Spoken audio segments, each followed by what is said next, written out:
It's time for Security Now. Some very bad news for those of you with modern routers. Turns out WPS is even more broken than we thought. Steve explains all. Gives you the security updates, too. It's all coming up next on Security Now.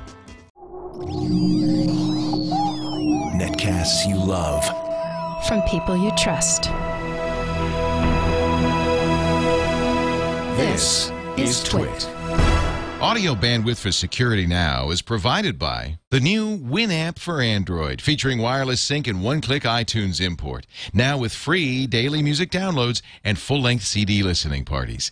Download it for free at winamp.com/Android. Video bandwidth for Security Now is provided by CacheFly at CacheFly.com.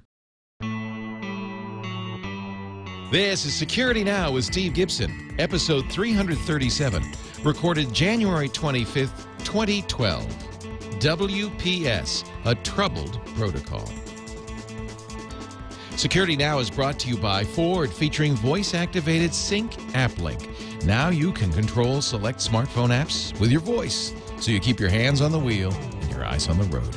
Check it out on the 2012 Ford Fiesta and at ford.com/technology. It's time for Security Now, the show that covers protecting you online. Here he is, ladies and gentlemen, our explainer-in-chief, the man in charge of Security Now, the man who explains how this stuff works and what to do to keep yourself safe, Mr. Stephen Gibson. Hey, Leo. Great to be with you again, as always. He's the guy in charge at grc.com. That's the Gibson Research Corporation, creator of Spinrite. He has one, it's kind of nice because you have one thing that you do for a living, which is this software. Pays the bills. Pays the bills. And that gives you enough free time to not only do this show, which is a lot of work, but to program and work and study. And so you kind of got a good life if what you want to do is kind of be in touch with what's going on in technology. Yeah, putter around and work with technology and, come up with new stuff from time to time. He's a putterer. I'm a putterer. I putter. I putter. So today, what are we puttering around with? Okay, as I promised last week, when I learned from a number of experts in the industry that my off-the-cuff idea for solving the WPS problem couldn't work. Oh, no. I thought, okay, why not? So that required me to dig in and really understand exactly how this WPS protocol works. The good news is it is not tricky. I mean, this is going to be a propeller head episode. This is one where, we're going to need our listeners to focus and concentrate a little bit. But the takeaway will be some cool new understanding that we've never had before of crypto on at least this podcast, and a really good understanding of what the problems are with WPS. And the bad news is that there is no good solution. They've made some compromises in the implementation of this. Apple got it right because Apple's approach uses a one-time 8-digit PIN, whereas the rest of the industry has it printed on a label. That's the big mistake that they made. And so this episode, we're going to, first of all, as always, catch up on some interesting security news. Lots of interesting legislation has gone down in the last week, and we'll bring ourselves current with that stuff. But then I want to explain exactly how the protocol works and introduce a couple new ideas. I talked about it briefly last week. The notion of how it's possible to prove you know something without telling what it is, which is a really interesting problem. You want to be able to prove your knowledge, but not divulge what that is. Yes, and it turns out it's not hard using the bag of tricks we already have with crypto stuff. This would be such a fun assignment for a student a smart high school student or a college comp sci study student. How do you do this? Yeah. Well, I'll tell you what. Everyone's going to know about an hour from now. Do a thought experiment right now. Think about it. and in a little while, Steve will give you this. I love that. It's like cover the page, kids, and think about it. Or hit pause. Hit pause and think about it. And then Steve will explain a clever way to do this. Really, really clever. I like it. And it actually will help if you think about it before you hear Steve's solution so you understand what the issues involved are. Oh, yeah. Independently inventing things is the best way to figure out how things work. There's something... At least trying. Even if you can't do it, banging your head against it gives you some idea of the parameters involved of this, of the challenge involved, and so forth. But if you don't feel like that, just stay. That's how I do this show. Passive osmosis absorption. Hey, we're going to take a break. We got some security news, too, and we'll talk about all of that in a bit. But first, I want to talk a little bit about my friends at the Ford Motor Company, the creators of these fabulous cars with and vehicles with Ford Sync and AppLink, My Ford Touch, just neat stuff. So, in fact, this would be another thought experiment you could do. All right, let's give you the parameters here. You've got a vehicle, you've got a car, which hasn't really changed in conception for a long time, right? I mean, when did the car kind of settle on the gas pedals on the right, the brake pedals on the left, the clutch all the way to the left? 4 wheels, exactly, steering wheel on the left or the right, depending on where you live, gearbox. I mean, they're really, the cars of the 30s established the fundamental technology. And it's all been little adaptations, but not much, adaptations to that, improvements on engines, things like that. So fast forward to the 21st century, and what is one thing consumers really want? They want more than just an AM radio in the dash. They want to be connected to the outside world. But there's a problem. It's distracting. And we're really learning that. You know, when kids are pulling out their cell phones and they're steering with their elbows and they're texting with their thumbs, this is not good. Distractive driving doesn't just have to be your phone. It could be looking down to look at the radio, twiddle the knobs, or change a CD. These are all dangerous things to do. So, and Ford understands that. And, of course, Ford is all about safety. But they want to give consumers what they want. So that's the thought experiment. How do you do this? And it turns out, when they've done a lot of studies on this, if you keep your eyes on the wheel, I mean, if you're looking out the windshield and paying attention to what's the landscape, your hands on the wheel, so you're looking, you're steering, you're paying attention, you still have sufficient cognitive, most of us, not everybody, most of us have sufficient cognitive resources to have a phone conversation or to listen to the radio. Or, and this is where Ford did something very clever, talk to our car. Maybe they saw Knight Rider. I don't know. But that's the whole premise behind Ford Sync is drive safely. Do not get distracted. And yet have access to these to GPS, to the broad variety of entertainment, not just your radio, but the stuff provided by your smartphone. And still be safe. And so this is what's Ford Sync initially, and now My Ford Touch really solves it. And they've added this new thing called Sync AppLink. And I remember talking last year when they had announced it. It's now here. When they announced it last year, and Alan said, the CEO, my good buddy Alan, the CEO of Ford, that's such a name drop. My buddy Alan said that they were really interested in leveraging the fast iterations, the innovation that's going on in the cell phone space. You know, it takes Ford's really sped up the cycle, but about 3 years from beginning to ship for a new car. That's a long time. Cell phones, it's about 3 months. Sometimes you think 3 weeks. There's always a new one out, and new features and new apps. So how do we get the cell phone, which you've got up and you've updated it and you've downloaded apps, how do we get that into the ecosystem of Ford Sync? And that's when they came up with AppLink, and this is exactly what you do. They created an API. They published the API. They invited app designers to work with the API to create products that would work with Ford Sync. And the first ones are already out. There's Pandora. That's the one you'd really want. So you have your radio, but Pandora, I don't know if you've used Pandora. It's so cool because you give it a couple of artists, and then it makes a radio station based not just on those artists, but on similar kinds of music. So it's a great discovery tool. You could say, and with Pandora on your phone, you have to have Pandora on your iOS or Android device. I think on some, I think on Microsoft phones as well. And with Pandora on your phone, you can then say, you can talk to your phone with your hands on the wheel, eyes on the road, press the button on the sync, and say, open Pandora, play my classic rock station, and it starts playing.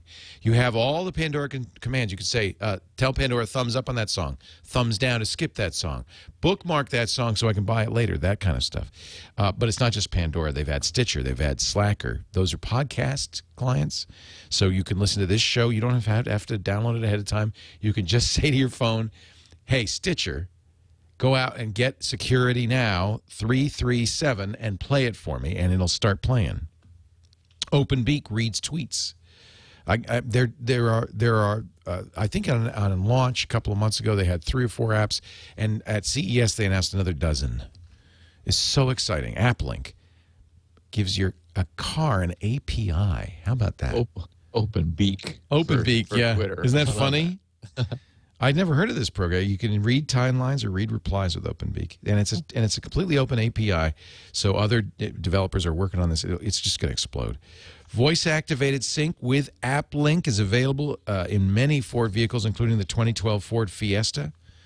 Visit Ford.com/technology if you want to know more. They've got a great website with details about all the very interesting. If you're like technology, you know, this is a really fascinating nexus between industrial age America, you know, Henry Ford, the assembly line, and 21st century digital technology. Fascinating.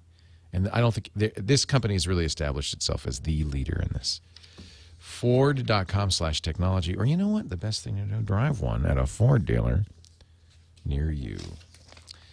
All right, let's get the security news, and then we can talk about WPS, Stevie. Yeah, I got many people tweeted me various instances of this troubling judgment that came down from a judge in Peyton, Colorado, who ruled that Fifth Amendment U.S. Constitution protection does not apply to encrypted laptop passwords. Now, of course, the Fifth Amendment famously is the amendment that allows an individual to not incriminate themselves. So they're saying that the Fifth Amendment doesn't apply in the instance of forcing someone to give up their password, even though doing so would be self-incriminating. This Judge Robert Blackburn wrote, he said, I find and conclude that the Fifth Amendment is not implicated by requiring production of the unencrypted contents of the Toshiba Satellite M305 laptop computer. He also said that the All Writs Act, which dates back to 1789 and has been used to require telephone companies to aid in surveillance, could also be invoked in forcing decryption of hard drives. And in doing this, he sided with the U.S. Department of Justice, which argued that Americans' Fifth Amendment right to remain silent doesn't apply to their encryption passphrases. Oh, I saw this. This is really horrible. Yes. Federal prosecutors who did not immediately respond to requests for comment did post a brief, and they said public interests will be harmed absent requiring defendants to make available unencrypted contents in circumstances like these. You know, public interest is harmed by not being able to execute anybody you want whenever you want. That's demonstrably true. But that's why we have a Constitution. And interestingly, Leo, this has been a case that's been flopping around for years. Well, and other courts have ruled other ways, right? Yes, and we talked about this particular case. This was a woman who is accused of mortgage fraud, and they believe has a bunch of incriminating records on her laptop. In this case, she's not using TrueCrypt. She's using Symantec's PGP encryption, which is the same thing, of a really strong whole drive encryption.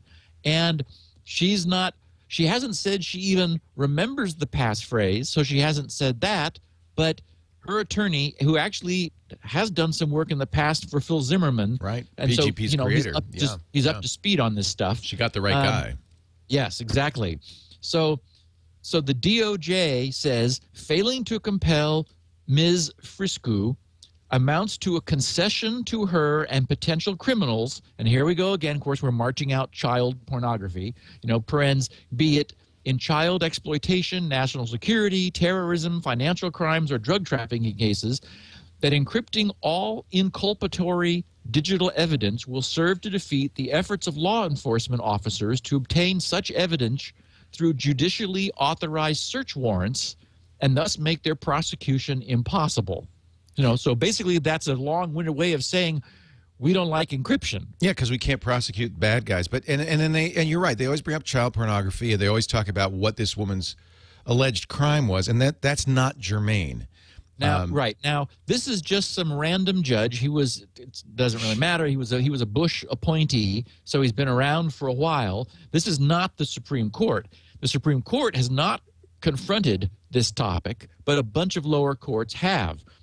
Now, the way the law works, I was married to an attorney for a while, so I've got to see this in action, is that in the way attorneys work is that they normally form a theory of a case through analogy. So they'll try to say, well, this is analogous to some other situation which, has the outcome that they want, and try to say, these are the same things in different clothes. Right. So prosecutors tend to view the PGP passphrases as akin to someone possessing a key to a safe. Yeah, or safe. Okay. Right, filled with incriminating documents.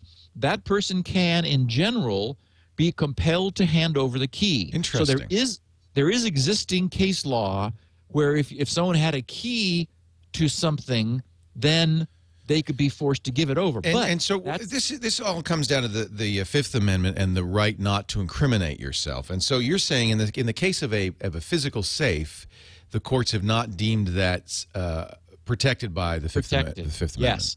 And other examples include the U.S. Supreme Court saying that defendants can be forced to provide fingerprints, blood samples, or voice recordings. Potentially incriminating. Yeah, and arguably, skating on this Fifth Amendment, incrimination issue. Now, on the other side, civil libertarians cite other Supreme Court cases that conclude that Americans cannot be forced to give, quote, compelled testimonial communications, and extending the legal shield of the Fifth Amendment to encryption passphrases. Courts already have ruled that such protection extends to the contents of a defendant's mind. So goes the argument. So why shouldn't a passphrase similarly be shielded as well?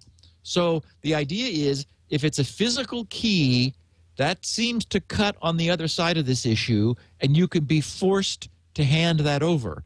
But the argument is, if it's something then the Fifth Amendment and the Supreme Court has said you cannot be you cannot have compelled testimony of the value of that passphrase. So anyway, this is fascinating. And this is why people become lawyers, because it's fascinating. Yeah. I mean, it truly is. And and what's interesting is these things are not black and white. I mean, there is, the law operates in a big gray zone, and after you've had enough exposure to it, you develop an appreciation for the fact that, there are hard problems that don't have an easy and obvious solution. It's a living document. I know people want to be, constructionist about the Constitution, but I don't think the founders considered encryption. Right. No, no. And in fact, that's one of our problems, of course, is that our beloved Constitution is creaky compared to the challenges that it's being given these days. But there was another thing that we talked about some years ago on the podcast about the issue of warrantless GPS tracking. And the U.S. Supreme Court has just ruled that GPS tracking of a vehicle requires a warrant. And that this was we were happy about. That was we talked about this case, right? Not you and I, but maybe on one show. of the other Okay. podcasts. Yeah. There's a guy, Antoine Jones. The U.S. Department of Justice had argued that Jones had, quote, no reasonable expectation of privacy. So that was their phraseology for their ability to put a tracking device on his car. He had no reasonable expectation of privacy. But in a unanimous decision, which says, whoa, okay, everybody, when does that happen? In a unanimous decision, the U.S. Supreme Court said that U.S. law enforcement agents need to obtain court-approved warrants before tracking suspects using GPS devices. The decision rejects arguments from the U.S. Department of Justice that a 4-week-long warrantless GPS tracking of a suspect's vehicle was within the law. The decision upholds a U.S. Court of Appeals decision that overturned the conviction of this Antoine Jones. Justice Scalia wrote, quote, we hold that the government's installation of a GPS device on a target's vehicle and its use of that device to monitor the vehicle's movements constitutes a search. As I remember, and maybe it was in This Week in Law, I can't remember where we had this discussion, but as I remember, the question was, because the car was I think in his garage, and the question was whether they had the right, there's no question they could go to sneak in. There's no, and whether whether they had the right to access his vehicle. Yeah, I think this is broader. Scalia is saying that the use of a device to monitor the vehicle's movements of any kind is a search. So it falls under the warrant requirement for searches, Very which interesting. Is really good news. Yeah. And it seems like it's completely the opposite of those other rulings, this PGP ruling. I know. The problem is that the language, I was just looking at the Fifth Amendment of the Constitution, and the language isn't, it's antiquated. And so it's going to take interpretation. Interpretation, yes. Let me see if I can find this here. Yeah, it's like, what did the framers intend? And it said no. It says the essential clause is no person shall be compelled in any criminal case to be a witness against himself. Yes, that's it. And so you could interpret that, well, you can't be forced to testify against yourself, and that's of course how it's been interpreted. Right, taking the fifth. But taking the fifth. But is giving somebody a password testifying against yourself? I'm not sure that's the case. Certainly, I think it is more analogous. I hate to say it, to taking a fingerprint or a DNA sample. Well, and ultimately, remember that contempt of court is the charge. That is, this individual, right, if compelled to divulge the password. I mean, the fact is, we now have the technology that makes it utterly unbreakable. So that's not even a question.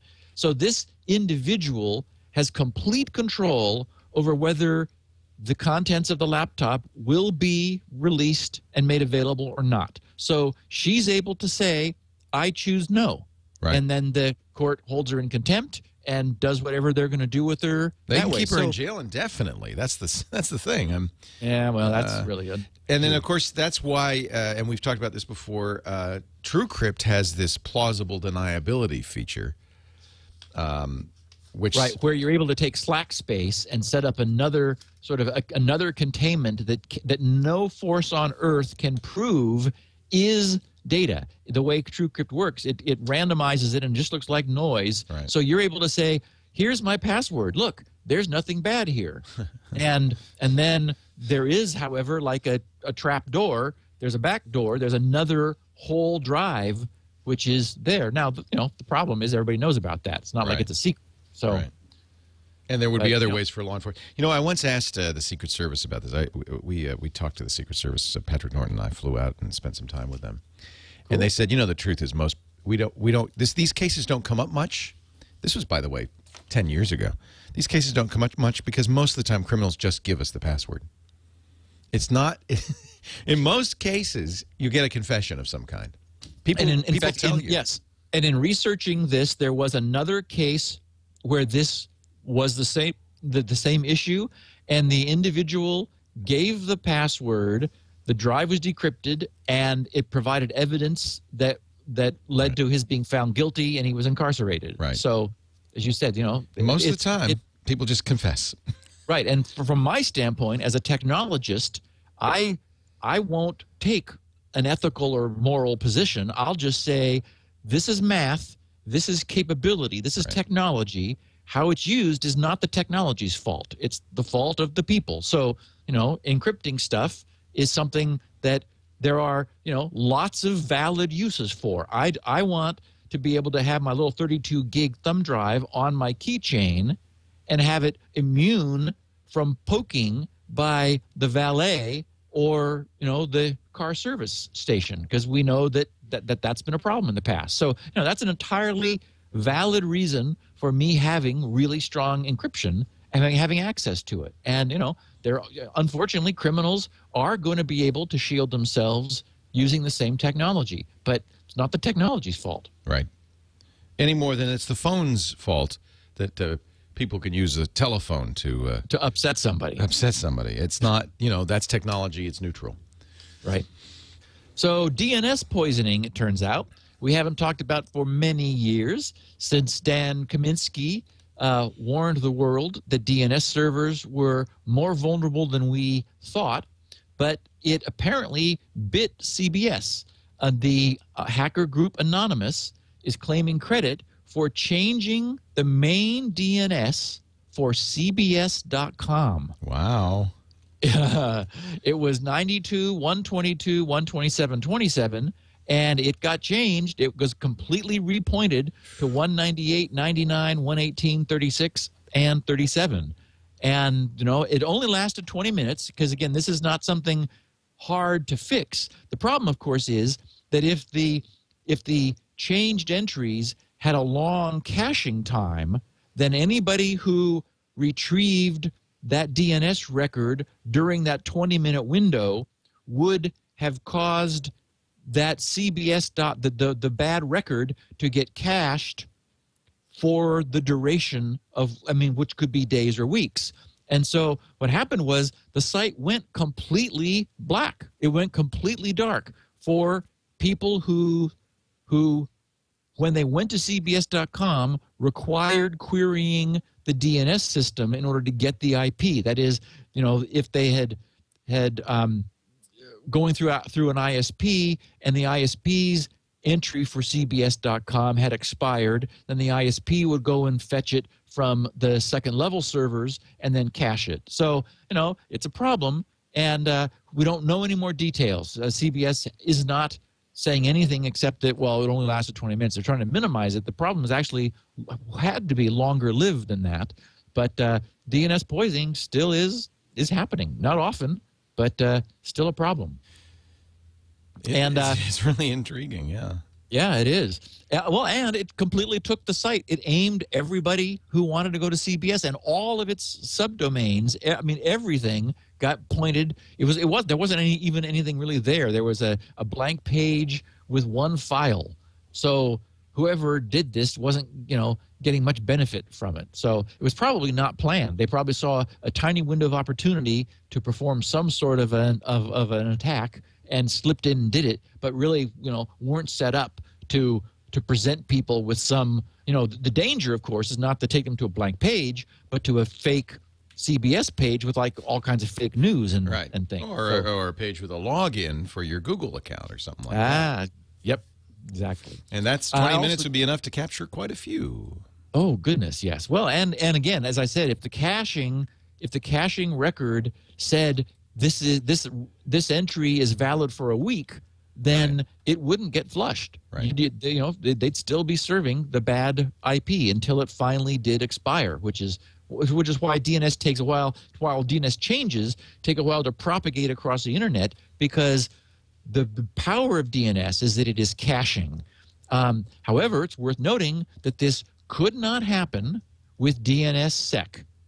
So this kind of spoop, there's no way that you could get a record that was fraudulent once DNSSEC is signing records, and so this is a variant, of course, on what SOPA and PIPA were trying to do to us in that legislation, where sites would get redirected. We talk about that a little bit here in a second, so we'll be coming back to that. I did want to mention that DreamHost, a very big hosting provider that's been around forever, they're based here in Southern California, they detected some sort of unauthorized activity on one of their databases, is the only thing they said. But as a consequence of that, they did the right thing. They shut down access. They obsoleted everyone's FTP and shell passwords as a precautionary measure, and then sent out notices to all DreamHost customers that were affected saying, we're really sorry for the inconvenience. Something is going on that looks suspicious, so we're going to be better safe than not, and you're going to have to come in and update your passwords. So I was pleased to see them handling that nicely. That's neat. Yeah. Now, many people, I'm sure you heard about this, noted that Megaupload got taken down. Yes. Oh, yeah. Yeah, and it's interesting because the first thing I saw about it was someone I thought made a very good point, which is, well, that happened without SOPA and PIPA. So the system works now if we just use the laws we have rather than, advancing laws that are somewhat questionable. It's so hard. You have to go through due process. You have to, enlist the support of other law enforcement agencies all over the world. It's just be so much easier just to flip a switch, Steve. Yeah, wouldn't that? Just push a button. Yeah. Why make it so hard? Yep. The SANS Institute, in reporting this, said that U.S. federal law enforcement agents have shuttered the Megaupload.com website, seized 18 domains connected to the site, and indicted 7 executives and 2 companies. The company is based in Hong Kong, which means, even in Hong Kong, probably nearby the post office, it's possible to extend our reach and make that happen. The executives face a number of charges, including criminal copyright infringement and conspiracy to commit money laundering. The government says that Megaupload allowed users to access movies before they were released in theaters, as well as music, television shows, ebooks, and software, most in violation of copyright law. Oh, where can I get that? That sounds great. Yeah, I like that pre-release part. Megaupload has reportedly earned more than $175 million U.S. See, that's the issue, is did they know and did they intentionally profit from this? Yeah, and, looking, I mean, I don't want to prosecute these guys before they get their day in court, but if you kind of look at all the evidence, they picked one that this is a good prosecution in the sense that they have a case, I think. Yes. This SANS goes on saying the FBI also seized company assets, while some have used the closure of Megaupload to point to the need for stronger anti-piracy laws like SOPA and PIPA. Others have pointed out that if the U.S. government can shut down such a large operation, perhaps such laws are not necessary, as they already have the power they need. Were their servers in Hong Kong? Were they offshore? Because that was the contention of SOPA is, no problem. We can handle U.S. piracy sites, but what about offshore? Oh yeah, international. They had to reach outside of the U.S. jurisdiction. They went to New Zealand to get these guys. Yep. And in fact, one of the guys legally changed his name. Yeah, to Kim.com. His real name is Kim Schmitz, I think. Yeah, and I mean, look, I'm not going to go through all the reasons why these seem like they might be guilty, but you can also, there's all sorts of conspiracy theories. This company had also announced a new music label based on their upload service that was about to launch, and so apparently their servers were in the U.S. They were in Virginia. So that's why this worked, and that's the whole contention of PIPA and SOPA is, if you're in Virginia, we got you. But if you're outside, if your servers are in Hong Kong, then we got a problem because, or let's say they're in China where we, because it's so much more difficult. There's no copyright law in China at all. So that's the whole idea. And so the idea of SOPA and PIPA was to... Is there no copyright law in China? It's not enforced. You can go. Oh, it's so weird. okay. I mean, I don't So it's know. on the There may books. not be.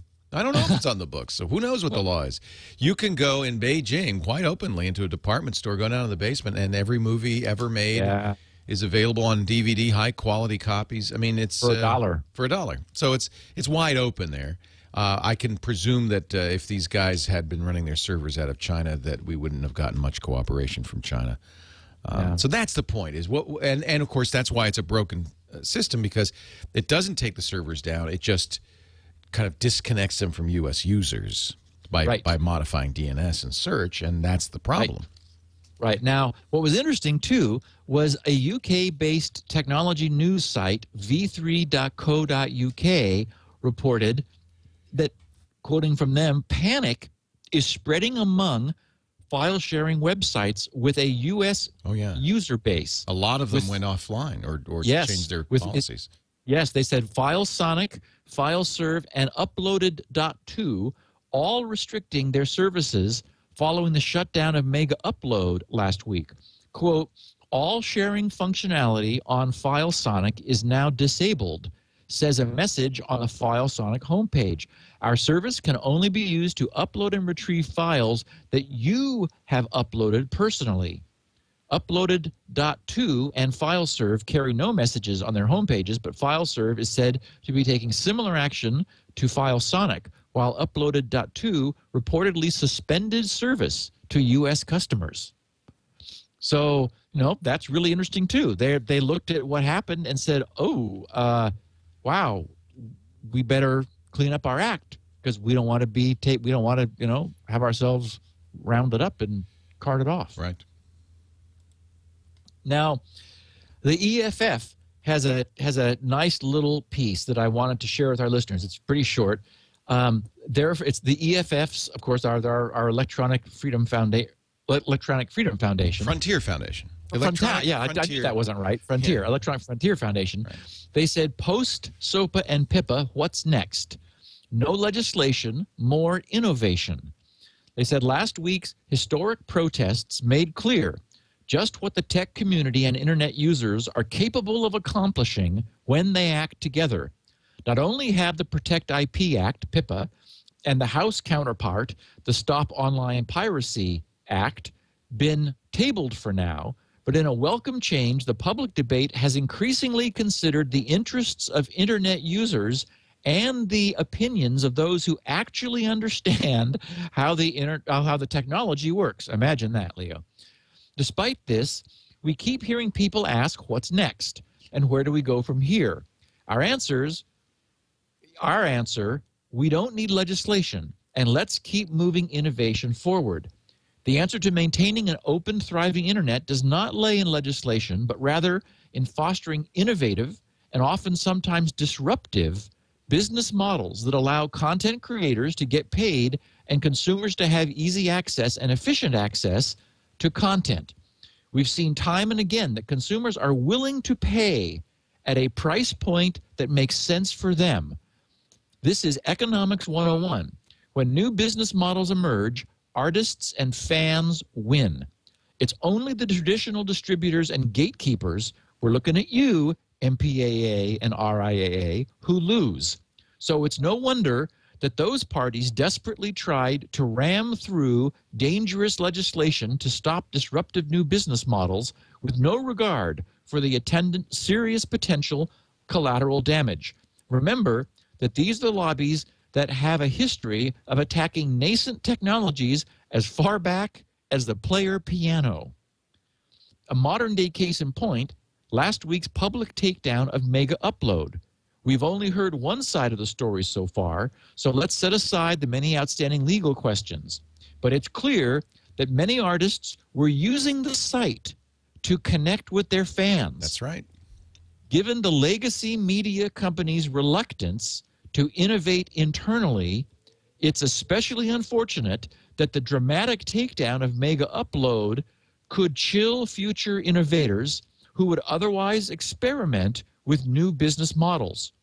To be sure, there are plenty of exciting new content services emerging. For example, take the Hubble humble indie bundle. Video game developers who have realized substantial success devising a pay-what-you-want scheme for distributing video games. Or artists like Jonathan Colton, who has, with much success, produced and distributed his own music, and who recently provided this pithy advice to creators who reject new business models but complain about piracy. Quote, make good stuff, then make it easy for people to buy it. There's your anti-piracy plan. I agree. But you know me. I'm very anti-SOPA and PIPA. We went black and white last week and everything. I do have to point out that if you're a rights holder, you have the right to protect your rights. Whether it's good business is another question, but it is not. It is completely your right to protect your rights, even though because the point EFF's making is, well, don't protect your rights because they look for a better business model. But as it stands, they have a right to protect themselves. So it's not completely easy. And remember, I am on the Kill Hollywood side. I mean, that's what we're doing here. That's what Twit is all about. You know, Y Combinator, somebody in the chat room just passed this along to me, is a what they call a startup school. It's one of the best known for training entrepreneurs. They give them seed money. They teach them how to do a startup. They just issued a request for submissions for businesses that kill Hollywood. We want to fund startups that will compete with movies and TV, not to protect the world from more SOPAs, but because SOPA brought it to our attention that Hollywood's dying. They must be dying if they're resorting to such tactics. If movies and TV were growing rapidly, their growth would take up all their attention. So they're saying, let's come up with some business models that speed the process. I'm all for that. That's what we're doing here. That's what this is all about. Yep, and it works, Leo. But at the same time, I'm not going to gainsay the right of content creators to protect themselves. They do have that right, and they ought to have that right. Let's just not let's not have the pendulum swing so far in the direction that it takes away the rights of the rest of us to have a free and open internet and a right to compete. Well, and we're back to gray area, unfortunately. Yeah. I mean, many problems do not have good solutions. I agree. And, so it is necessary to strike some compromise, to say, well, I think we're there. It's interesting that valid use of Megaupload has unfortunately been damaged by this, the wholesale takedown of the entire site. It does sound like this was a little blunt. And there are a lot of people who have legitimate files on Megaupload, business files and more, who are out of luck. Yeah. That stuff's gone. So, that's a very good point. We've got to find a way that is not all one-sided, Yeah, we will. I mean, I think we are. This is all new. Exactly. And anytime you have a disruption like this, you're going to have unhappiness and trouble. Look at the Industrial Revolution. If you were a weaver in 16th, 17th century Britain, bad times ahead. Yeah, sorry about that. Sorry. Yeah. What can I do? So, I don't have a testimonial to share because I wanted to tell our listeners that I saw a clear effect on Spinrite's sales from what I did last week. Oh, really? Remember that last week, when I was going through the mailbag for our Q&A, I ran across a neat letter from a relatively new listener who said, Steve, love the podcast. You and Leo are great, et cetera, et cetera. And I listened to the Spinrite testimonials, but I can't figure out what it does. And I went over to your website. Apparently was not alone. And I watched the video. Exactly. That's my point. He said, I watched the video and it's very entertaining, but I still don't really know what it does. So I launched into a sort of extemporaneous, here's how Spinrite works. And that's now on the record in episode 336. So I just, in case anybody who feels similarly, who doesn't really have an appreciation for the nature of the way defects can grow on a disk, how sectors can go bad that were once good, how and why preventative maintenance actually works, and how it's possible to recover data from a sector that is unreadable. I explained all that last week. So I just wanted to give another pointer back to last week, episode 336's explanation of what Spinrite does. And I'm going to come up with some way of sticking that up on the website. Yeah, you could just extract it. Yeah. Yeah, because one way to do it, I just as a thought, we put this on YouTube, youtube.com/twit, and there's a way to do a YouTube URL that jumps to a particular yes, time offset marker. in. Yeah. So you could use the YouTube embed code. I know you don't like Flash. Actually, there's HTML YouTube as well. So you go. YouTube no longer needs Flash. That's right. And so you could have a link. I don't know though if the non-Flash version will jump. Anyway, it's worth investigating. That you could just. This is what we're going to do on the Tech Guy site. The new Tech Guy site will have. Because every show of the radio show is a question and answer. Yep. So we'll just have it jump right to that question, and you'll be able to watch the question and the answer. Oh, very cool. Yeah, I'm excited about it. Yeah. Anyway, thank you for that explanation. So now we all know the magic that is Spinrite. Yeah, well, and it had an effect. It was very clear that this guy wasn't alone in thinking, okay, what does it do? And so I'm really glad he asked the question. I'm glad I responded. I'm glad I saw it. And so, thank you, everybody, for supporting me and by buying Spinrite. I really appreciate it. Yeah. So, WPS, Wi-Fi Protected Security. We've been talking about it for several weeks. It's not going to go away, unfortunately. We know that we have an industry full of Wi-Fi routers that can be configured not only using a secure passphrase, using WPA and WPA2 with a really long, unguessable passphrase, but in an attempt to make it easier for people to pair a device with a Wi-Fi access point, whether a router or a standalone gateway or whatever, the Wi-Fi Alliance decided that they wanted to come up with something a little more like Bluetooth. We've talked about Bluetooth pairing in the past, where you just sort of, you tell each end that you want to pair, and then they find each other. Well, the problem is that routers are incredibly inexpensive. No manufacturer wants to spend any money they don't have to. I mean, even some of them that have a button, that's considered an expense, because you take the cost of the button, even though it's mere pennies, and you need to multiply it, by markup and stocking and shipping and all that, and it adds up. So they typically don't have displays. They have a pin printed on the outside, an 8-digit pin. Now, as we know, it came to light a few weeks ago at a security conference. Some very smart person realized that there was, for some reason, 4 digits were being verified at a time, and that there aren't many combinations of 4 digits, 0000 through 9999. So that sounds a little bit like Herman Cain's tax plan, but 999. So that's 10,000. That's going to be a trivia question. I don't think that's going to be widely known in a few months, but that's a good one. I like it. Look it up, kids. So what was discovered was that this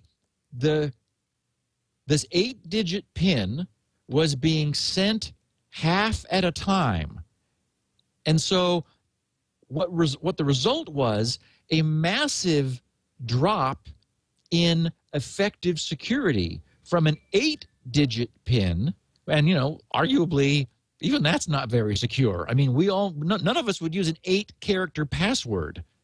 We just wouldn't. But there's a static 8-character, 8-digit pin on the router. So what was discovered was, as a consequence of this protocol, which is being used, it's possible to try 4 digits separately from the entire 8. So, my immediate reaction was, okay, well, why doesn't the access point just fake that, yes, you got the first 4, go for the second 4.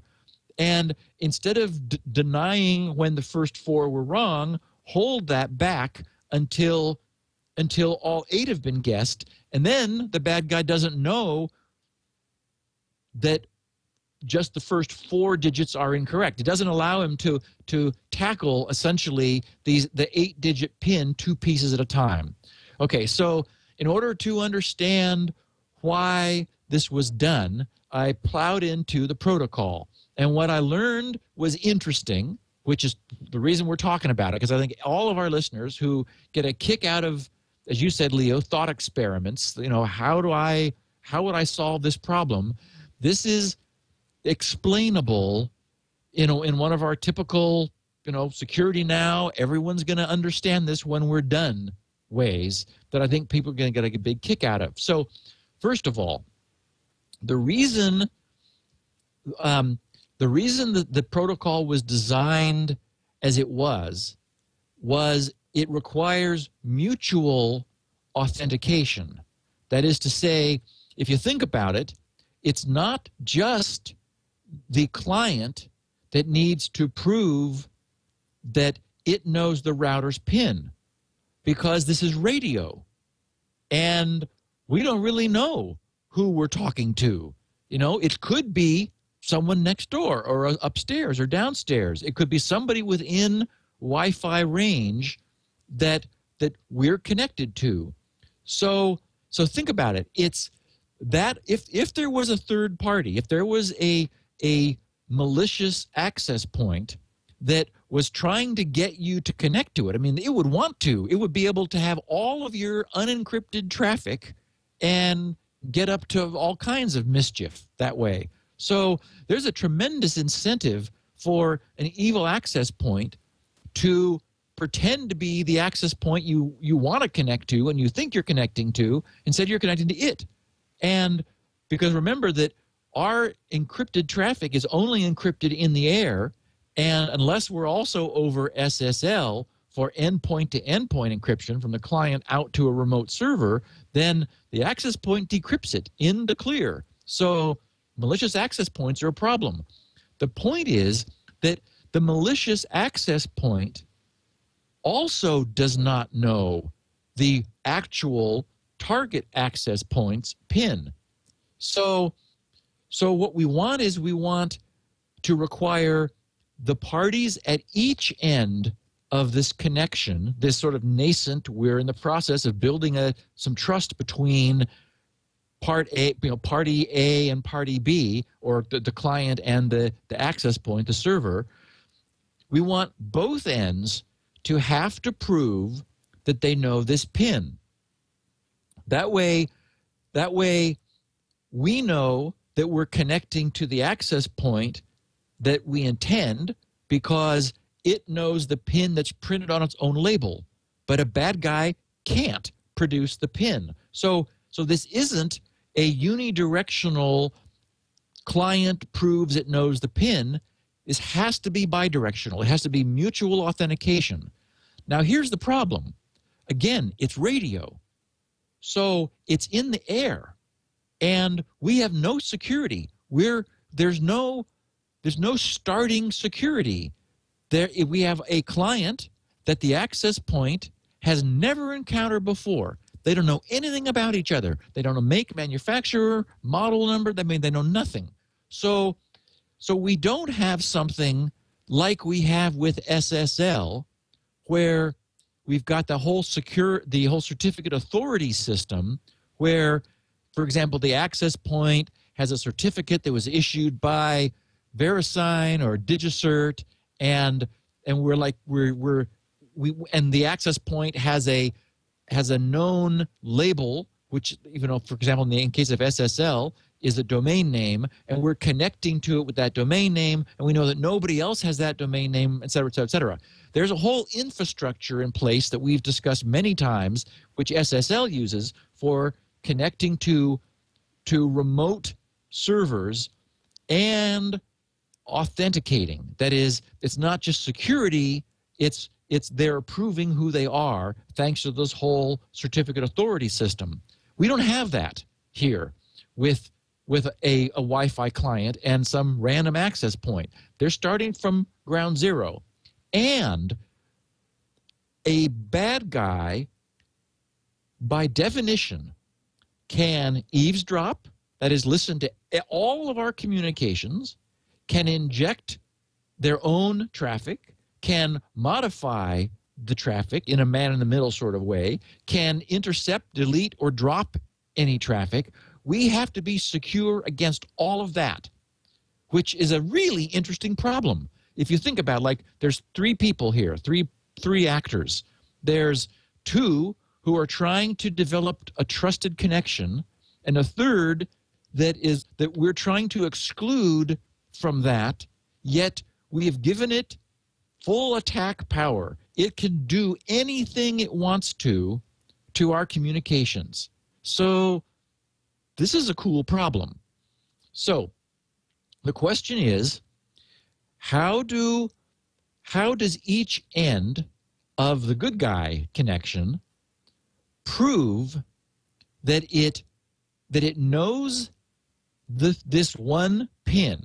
And we'll just assume it's an 8-digit pin, an 8-digit pin for the moment. We'll talk about why it's necessary to chop it in half in a second. But how do they prove they know it without disclosing it to somebody who's listening, who can see every single packet that goes back and forth between these endpoints?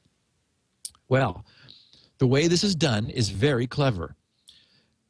It uses a technology, a crypto technique that we understand. We've talked about many, many times. A hash, just a hash. We know that a hash function is a so-called one-way function. You hash something of any size, and it produces a fixed size signature, essentially, that has a relationship to what you gave it, so that anytime you put the same thing in, you get the same thing out. Yet the cryptographic definition is that you cannot go backwards. And in fact, this hashing process is a lossy function, meaning you could pour the whole dictionary into it and you get the same size token. Well, obviously, the whole dictionary's information content cannot be represented by a small little thing. They're just that it doesn't have enough bits to represent all the information in the dictionary. So it's an information lossy function. But the point is, every time you were to feed the same dictionary into the same hash, you get the same token. And if you change one character anywhere in that dictionary, you get a radically different result. And the whole point of this is it is not feasible, computationally feasible, even with all the computers we have now, to predict or predetermine what that output will be for a given input. But so it's this one-way function. It's very cool. Okay, so how do we use that? This is so neat. The client takes the pin that it knows, and it adds a random blob. Now, in cryptography, we call that a nonce, as in it's only going to be used once. So it takes a 128-bit random or pseudo-random thing, and it appends it to the pin and hashes that. So it hashes the pin plus this nonce. Now, we know what that nonce is called. It's called salt. It's called salting the hash. It's a way of essentially creating hash functions which cannot be mapped out in advance. Like if it was just the pin by itself with the hash, then it would be possible to someone to pre-compute all the outputs for all the possible pins. There aren't that many pins, after all. It's only 8 digits. So that would not be hard to do. And that way, a bad guy could see when the output of the hash was sent over through the air, they could say, oh, look that up in our table, and then instantly know what the 8-character pin was, and then themselves be able to authenticate to this the router and get on the individual's network and so forth. But appending this 128-bit randomness blows that completely. So we had this 128-bit randomness plus the pin, which is hashed, and the client sends that over to the access point. So it's just this blob of debris, essentially. And notice that it tells the attacker or anyone listening nothing.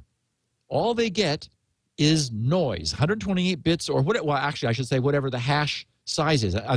This protocol uses SHA-256, but it only uses 128 bits of the 256-bit output. So it is 128 bits. So this hash can go through the air, and because it's a one-way function, nothing can be determined about what went into the hash. So the access point has that. Okay, and the next step is the access point does the same thing. It comes up with its own nonce, its own 128-bit random blob, concatenates that to the pin, hashes it, and sends it to the client. So now each end is holding the result of the other end's hash of the pin that maybe they both share, and random things they just invented. So now what happens is the client sends its nonce, the random number it made up, to the access point. And the access point does the same thing, sends its nonce to the client. And if you think about what's in the air, what went by in the air was a hash of the pin and randomness that tells an attacker nothing, and then went in the air, through the air, is that random thing that was concatenated to the pin. And that's also just randomness. So what this allows is, without ever exposing the pin, now what happens is the access point is in receipt of the hash and the client's nonce. So it can concatenate the pin, which they have in common, presumably that they share, to the client's randomness, hash that, and it should get the same hash value that the client first sent, which is to say, if those match, if the access point hashes the same data that the client did, it'll get the same result. That's what hashes do. And the only way it's going to get the same result is if the pin was the same, both that the client hashed and that the access point hashed, and vice versa. The access point has sent its hash and, secondly, its random number over to the client, and the client is able to hash those and verify that the result of that, it's basically doing the same thing that the access point did, and the access point sent the result to the client. Only if those match. The only way those can match is if the access point knew and had the same pin as the client. So it's cool and very elegant. It's this interlock. The sending of the hash to each side is called a commitment. That is, each end makes this commitment of data, taking the pin and this random value and sends it to the other. Then each end sends the random value, which allows each end to recreate the hash and verify that it matches what they expect. Only if the pins are the same will that work. So it's very cool. So here's the problem. The people who developed this wanted to have a short pin. And somebody listening will see the hash go across, and they will see the the output from the hash go across, and then the next phase is the random number that is being, the salt essentially for the hash goes across. An attacker can now perform an offline attack. That is, they know what the hashing function is because that's part of the spec. So 8 digits is just not enough protection. 8 digits is 10 to the 8, obviously, is 100 million combinations. Well, that's 2 to the 26.575. Just, it's the equivalent of 26 bits. We know 26 bits is just not enough strength. So what any eavesdropper could do is simply listen to this dialogue, capture the information in the air, and then take it home, crank it through a forward process, meaning that they know what the random number was that's added to the pin. So they go pin 000, add the random thing to it, hash it, see if it matches the hash that was first sent. If not, 0001, add the random hash, see if it matches. Then 0002, 0003, and so on. The fact is, this is just not secure. Now, the protocol was cut in half, as we talked about it, in order to attempt to provide some protection against an active attacker. You'll notice that if we were talking to a bad guy, instead of a bad guy listening, we just described the problem of a bad guy listening, but if we were actually talking to a bad guy, we have sent the bad guy our hash. The bad guy sent us, we assume, his hash of the pin that he's pretending to know, but we don't know if it's valid or not. Then we send our random random nonce. Well, now the attacker again has everything they need to brute force this protocol. The attacker can't actually follow through with a fourth phase and give us its nonce because it doesn't have the pin. But because it captured those two pieces of information, the hash result and the nonce from the client, it can now brute force. So this troubled the designers. And they said, okay, how can we strengthen this? Unfortunately, the way they did it was, let's not give them everything at once. Let's make see that the problem is with just those first two messages from the client, all the information has gone over that is needed to brute force this 8-digit pin. So instead, they chopped it in half. They said, we're going to send, we're going to hash only the first 4 digits and send that over. And make the other side verify that first half before we ever put the second half on the line. So, frankly, it's weak. It's just there is fundamentally I'm sure you could demonstrate this mathematically. There is no way to do what the Wi-Fi Alliance wants to do and have it be secure. They chopped this up into two. Yeah, I know. They chopped it up into 2 halves so that the other guy would have to show the first half of the pin, prove that it also knew those 4 digits before the client would give the second half, which would then provide enough information for brute forcing. The problem is, as we've just seen, if the access point is evil and it's unable to provide the information, then the protocol shuts down. Well, I mean, that's good, but it turns out that the you're only having to guess 4 digits for that first phase. So now we're down to 2 to the 13th.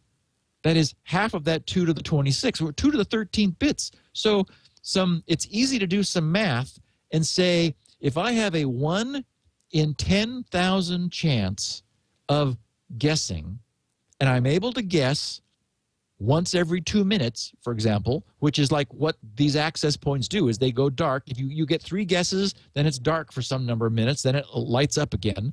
So you look at how often you're able to make a guess, and it turns out that even in the worst case, in a number of hours or maybe a day, you're able to get the first 4, and then you simply do the second 4. The problem is the pin is static. When I was researching this, I went back and looked at the original source documents, the papers that were written by the security researchers who went into great detail and depth on this whole concept of simple pairing, the idea of 2 entities that want to build trust. And every single instance of this discussion, this academic discussion with crypto, specifically says the PIN can only be used once. And think about it. If they just did that, yes, if they adhered to the standard, we'd be all right. Well, no, see, that's just it. The academics, the cryptographers know you can only use the PIN once. The Wi-Fi Alliance said, well, that would be too expensive. Oh, because we couldn't print it on the side of the router. Yes, they said we want to print it, and so it's going to be a static PIN. Yeah. And so they made a compromise, which too bad.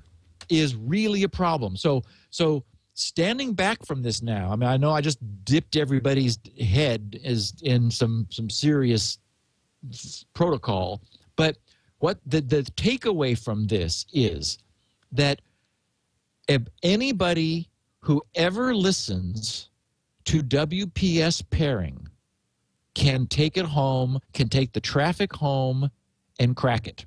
Yeah. Offline. They do not need, and that's important too. Yes, they do not. It doesn't matter if you shut down WPS when you make a mistake for a week.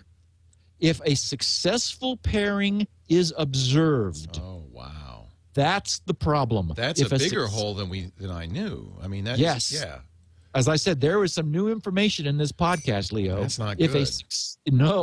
If a successful pairing is observed, then just as the way I explained it, even with chopping it in fourths or into 4 pieces in half so that each side gives half at a time, all the information is there that allows a bad guy to take what they observed in the air, go home, and do a forward brute force attack on the hash, and they only have to do this 8 digits, and they can come back in a short time with a WPS pairing that will succeed the first time. So blocking this, if it fails on the first 4 digits, isn't secure. The takeaway from this is WPS can never be secure because they did not use a dynamic PIN. Apple does. Apple, the way you use simple pairing with an airport is you turn on their airport agent. It generates a PIN, which you then authenticate using and says, thank you very much, you're now paired. Works beautifully. That's not a problem because an attacker will never be able to attack with the same PIN. If they captured that traffic, well, they'll know what the PIN was that time, but they won't be able, next time they try to pair, the airport will come up with a different PIN, and they're in the weeds again because these nonces, the random tokens, guarantee that every one of these transactions is completely unique using different data. But the really troublesome takeaway is a passive eavesdropper who ever sees a successful WPS pairing can take that traffic home, brute force it, come back and pair the first time. Wow. No shutout will be effective. So everybody within distance of this podcast needs to sooner or later arrange to shut down WPS. It was a bad idea because they took a shortcut. All the academicians know you have to use a dynamic PIN. They said, well, these access points aren't going to have displays. They're not, you can't bring up a well, actually, you could bring up a web. Well, that's what Apple does. See, that's what's interesting. So Apple uses its client software. There is no display on a router from Apple. Right. But there's a conversation that goes on. Right. Over the LAN side, right? Right. Over the wired LAN. Over the or wireless LAN, but you still are setting. I can't remember a pin how it which works. is changing every time. It's a new pin every time. It's a one-time use. Yep, and that is robust. I mean, it'd be nice if it were longer, but it's like, okay, fine. The chances are 1 in 100 million of guessing it if it changes every time, and they stay 1 in 100 million because it's going to be different. Right. So you can't run through 000000000 all the way to 9999999. It's going to be changing all the time.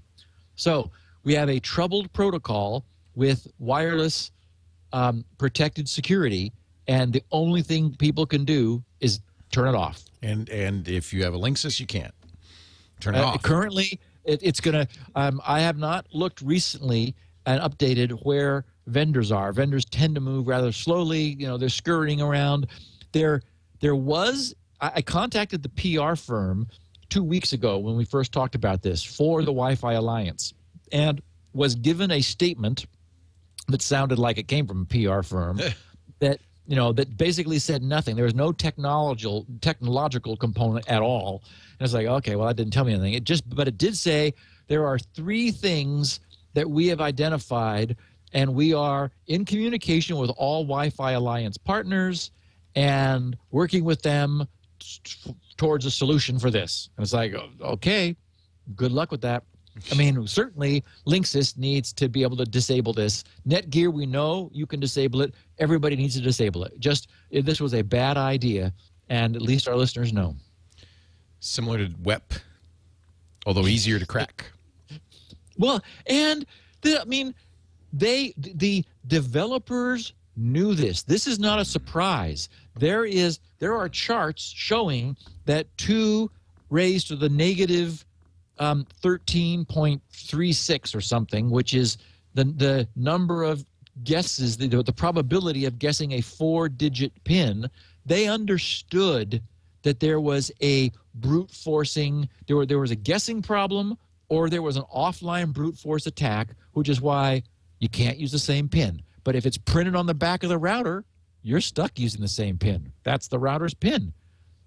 In fact, someone tweeted me that somewhere in Europe there was an ISP that was widely deployed, hundreds of thousands of routers. Everyone had the same PIN.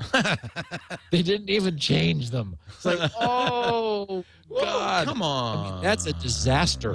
Now you've got all of the routers with the same PIN, so a bad guy can pair the first try. Yeah, no big deal. Although I think maybe it was disabled by default. I think WPS was disabled in that case. So it was the same PIN, but it was not on. And, of course, the majority of WPS is enabled because the Wi-Fi Alliance says, oh, we want it to be easy. Wow. Wow is right. Steve Gibson, always an eye-opener. This one's a really bad one. Mm-hmm. And as you said on the radio show, and thank you for being on last weekend, if you have a Linksys, all you can do is keep checking to see if there's a firmware update. And for the rest of us, just turn off WPS. If you can, is the point. And Linksys will make you think you can because there's a checkbox. Which it ignores. But it ignores it. The other thing that would be nice would be if it were possible for the user to change the PIN. That's the other problem, is if you ever give the PIN to a friend who comes over, then they have access to your router as long as WPS is enabled. Right. So it's going to cause a lot of problems and confusion because the pin written on the back of the router will no longer be the pin that the router honors. That's a good point. If you're able to go in and they may never fix this. But you really should. Yeah, just disabling it is the best thing. Or put DDWRT on if you have a router that supports it, or Tomato. Or Tomato. Yep. It's better anyway, frankly. Yep. Steve is at grc.com. That's his website, the Gibson Research Corporation. That's where you'll find Spinrite, the world's finest hard drive and maintenance utility. You'll also find all his freebies. You'll also find the feedback form, because next week we're going to do Q&A. An hour early, by the way. 10 a.m. Pacific, 1 p.m. Eastern at twit.tv because of Live with Kelly. Yep, you're going to go back east. I'm flying to New York right after the show. Be a star. Well, whatever. So, yes, grc.com/feedback.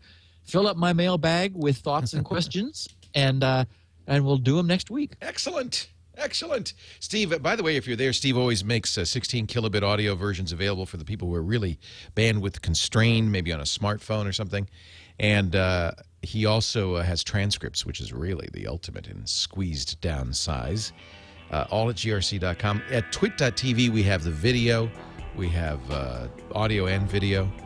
And so either way. And, of course, you can watch live next week, a little earlier, 10 a.m. Pacific time. Thanks, Steve. Thanks, Leo. See you next time on Security Now. Security.